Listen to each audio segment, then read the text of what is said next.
अरे जान सुन। सुनो सुन सुन। अरे बोलौनी तोयलू ना। हाँ अरे बोलौनी तोयलू ना तू तो का गोल जाई तू। हाँ। अरे रात भर तू खैतू पीतू फिर सुबह चल जाई तू।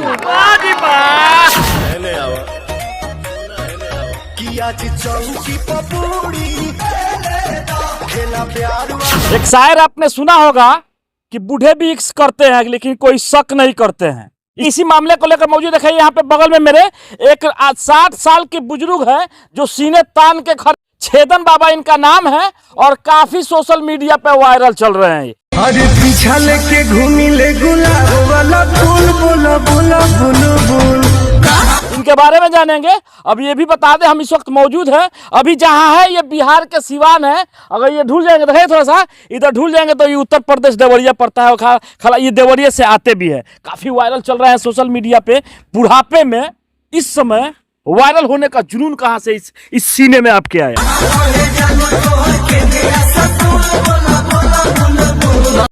ये पूरा हमारा टीम का देन है कि हम इतना आगे बढ़ चुके हैं। मैंने वायरल हो गए बनी। बिल्कुल मैंने वायरल हो गए बनी। हाँ हाँ। कैसा लागता? बहुत अच्छा।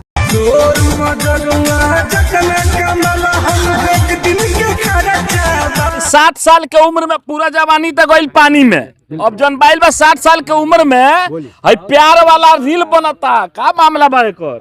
ये सारा हमारा टीम का देन है। अच्छा। और पूरा दर्शक का प्यार है, दर्शक का देन है। हाँ। जो हम इस माध्यम से हाँ। कॉमेडी वीडियो रील्स बनाकर पेश करते हैं।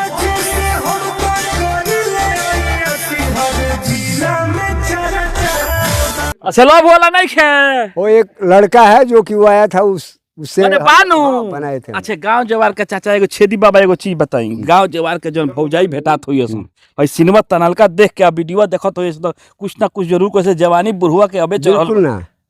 बिल्कुल ना देखे सन का बात तनी एगो जन वायरल होल बा तनी एगो वायरल सुना दी हमर दोस्त सब के। अरे जान सुनो सुनो सुनो सुनो। अरे कागज के फूल छू देबू तो गुलाब हो जाई। अरे बाप। कागज के फूल छू देबू तो गुलाब हो जाई।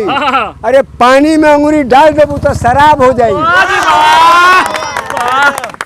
शराब हो जाई। चलो शराब पे बात आ गई तो सिवान पर हम अभी हमने के बिहार में बनी सो हई तो बिहार है स्पॉट मन पिछुआ जन बिहार बनू है ना ढूल जाई तो सब शराब फ्री बा है पर फ्री नहीं के है जा बात मत करी। लेकिन रोवा तो दोनों कोनो फायदा नहीं है ना मिली दोनों जगह बा बड़ा मजा बा।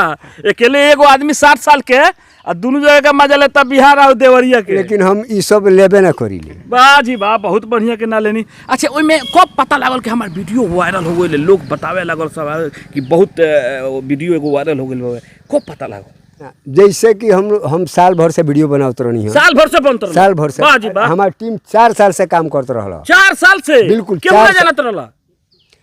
ओकरा बाद 1 साल पहले हमके हमार टीम खोज के लिए आइल। हम वो टीम में काम करे लगनी। हाँ। लेकिन वो कोनो हमन के माने वो माध्यम से कोनो फायदा ना भइल। लोग देखबो झकबो ना करे देखे लेकिन वैसे हमन के कोनो लाभ ना ना ना ना ना ना। लेकिन आज से कम 20-22 दिन पहले अच्छा अच्छा हमारा टीम के योजना से हमारा नाम छेदन बाबा। योजना से बिल्कुल। वही में एगो कॉमेडी के माध्यम से। हाँ हाँ। कॉमेडी के माध्यम से हमारा नाम छेदन बाबा पड़ल और वह नाम हमारे लेके वही नाम से एक चैनल बनल और वही चैनल से हमनी के रील्स बनावल चालू कर दें।